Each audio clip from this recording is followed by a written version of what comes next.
মৃত নদী বলে আসলে কিছু নেই। there is nothing called a dead river. আইনে, ভূমি প্রশাসন ম্যানুয়ালে প্রবাহহীন নদী আপনি বলতে পারেন, কিন্তু মৃত নদী বলার কোনো সুযোগ নেই। এই মৃত নদী বলেই ডিসি মহোদয়রা সকলে না, কেউ কেউ এগুলোকে লিজ দিয়ে ফেলেন, কিন্তু আসলে নদী কখনোই লিজেবল না। আর আপনি এটা প্রবাহহীন বলবেন, কিন্তু আপনি মৃত বলে ফেলবেন না। সেটা আপনাদেরকে মাথায় রাখতে হবে। প্রবাহহীন যখন একটা নদী হয়, ওটার প্রবাহ ফিরিয়ে আনার অনেক রাস্তাঘাট থাকে। আমরা প্রথমে চেষ্টা করব প্রবাহটাকে ফিরিয়ে আনতে। আপনি মৃত ঘোষণা করে দেওয়ার সাথে সাথে ওই নদীর জমি নিয়ে একটা দ্বন্দ্বে আমরা জড়িয়ে পড়ি। আমার মনে হয় যে আজকে ডিসি মহোদয়রা যেহেতু সকলেই আছেন, আপনারা যদি এটি একটি অনুশাসন হিসাবে নেন, একটি নির্দেশনা হিসাবে নেন, যে আপনার জেলায় থাকা সকল খালগুলো রেকর্ড ধরে আপনারা একটা তালিকা করে ফেলবেন। এই তালিকা করতে আপনাদেরকে আজকে থেকে আমরা 3 মাস সময় দিলাম। 3 মাস সময় লাগার কোনো কারণ নেই।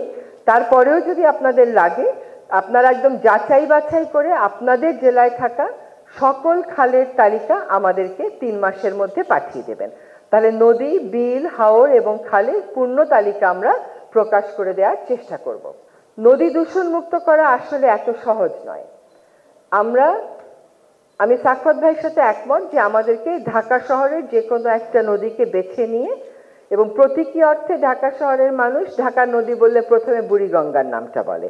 তো আমরা বুড়িগঙ্গা, তুরাগ এবং শীতলক্ষ্যা এই 3টি নদীকেই দখল এবং দূষণ মুক্ত করার একটা বিস্তারিত কর্মপরিকল্পনা করে কাজটা শুরু করে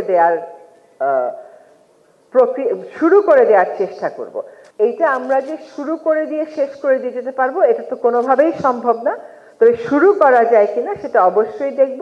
আমরা সকলে মিলে আগামী প্রজন্মের জন্য একটা সুন্দর তালিকা, একটা গ্রহণযোগ্য তালিকা করি, এবং সবচাইতে সংকটাপন্ন নদীগুলোকে 240টা মতন আইডেন্টিফাইড হয়েছে। সবচাইতে সংকটাপন্ন নদীগুলোকে আমরা টার্গেট করে চেষ্টা করি কর্মপরিকল্পনা করতে, কিন্তু প্রত্যেকটা জেলা থেকে একটা নদীকে দখল এবং দূষণমুক্ত করার কাজ আমরা অচিরেই শুরু করে দেব। আর খালগুলোকে সংযুক্ত করতে যতটুকুন পারা যায় করব, কিন্তু দখল মুক্ত করে পার বাধাই করে দিয়ে একটা ব্লু নেটওয়ার্ক করে যাওয়ার চেষ্টা করব।